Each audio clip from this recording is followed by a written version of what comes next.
Tricky, tricky, tricky. What's going on, guys? It's Ricky with TechBud Solutions.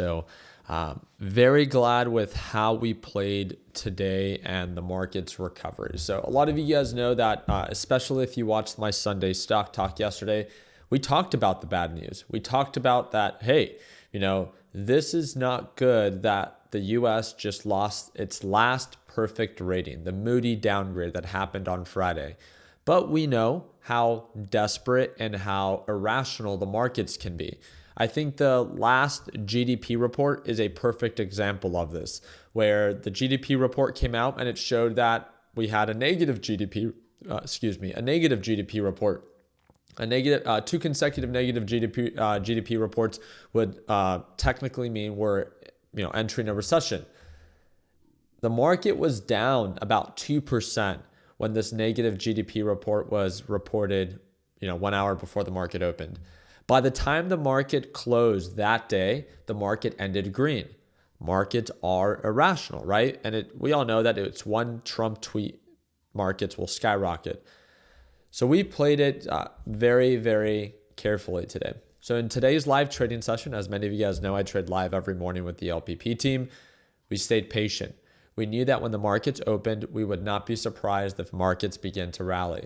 I didn't go long because I wasn't sure, but I definitely did not go short. We know this, right? Markets have been eager and desperate to get back to all-time highs because they're upset that they even sold off in the first place. But again, just like we've said it in the past before, it pays to be patient. So when markets began to uptick and became very overbought, I don't think I took my first trade until the first 45 to maybe 1 hour, right? And that was PLTR. We waited for PLTR, which I do not encourage people to short PLTR. It's a very risky stock in the sense of the way that it moves. It is more on the bullish side of things. And it's a momentum-based stock where it gains a lot of hype, a lot of attention, and it really rockets, right? Not one I would, I'm not going to be like those crypto bros that like, oh, you need to short or buy what it is that I'm doing. No. I understand that this comes at a greater form of risk, but because it rallied so much, there was decent pullback potential. When it became overbought, the pullback potential was right around 3%. And when I did a quick little analysis with the different stocks that are in my watch list, a 3% retracement was one of the better pullbacks. So opportunity cost, it made the most sense for me to focus on something like PLTR. We waited for confirmation. I took a small position and then I doubled down on my position when we got confirmation.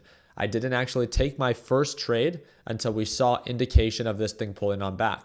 Then I added more to it when we broke below this EMA line and began to actively sell off. My biggest focus today was waiting for confirmation. I wanted to start this week off with a bang. We all knew the negative news was out, but we all understood how desperate and irrational the stock market is. So I didn't want to fight it. I wanted to work with it. And there was so much money to be made on both sides because the bulls had a chance to make money and hopefully they did their part in taking profits.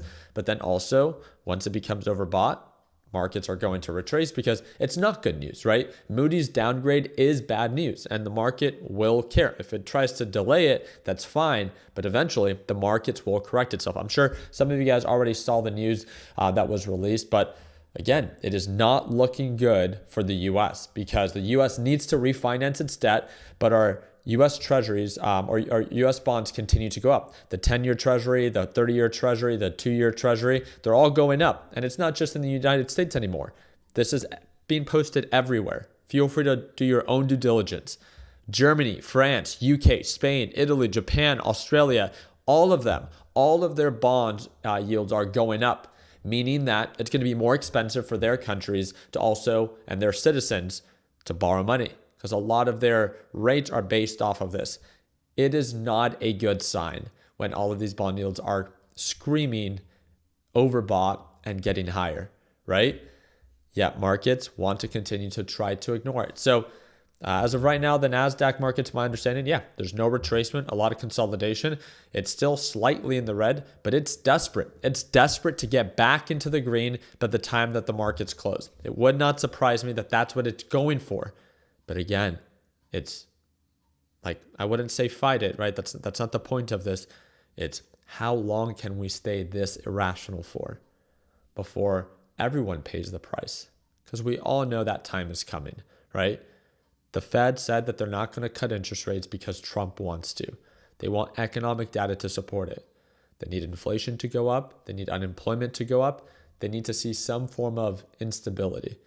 And I think sooner or later we'll definitely get there. I think next month we'll begin to see inflation begin to uptick.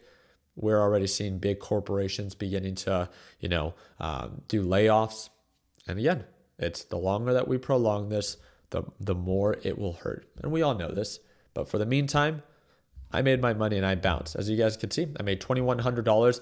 I left myself with my one lucky share.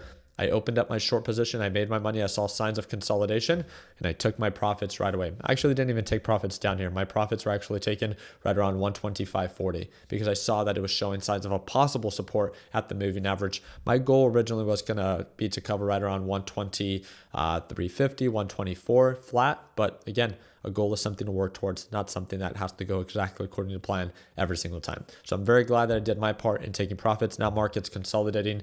NASDAQ is consolidating. The big focus that I have right now is when NASDAQ and because it's not certain, if NASDAQ breaks its support and actively begins to sell off, then everything will begin to sell off. And that's where a lot of money can be made. So I'm going to set my alerts. I'm going to keep my LPP team up to date. And I'm really excited to kick off this trading week with a bang. $2,100 is not a crazy day, but it's a good day and it's a good start to the week for me. And I'm very excited to see where we end up. So I hope to see you for tomorrow's live trading session. I'll make sure that I do my part in keeping you guys up to date with all these economic reports and all this news that's coming out. All I ask you to do is drop a thumbs up and hopefully you can consider subscribing to the channel. If you want to join my LPP team to watch me trade live as soon as tomorrow, that's the second link in the description down below. And there's a discount code there for you if you're ready to join. Like always, let's make sure that we end the year on a green note. Take care, team.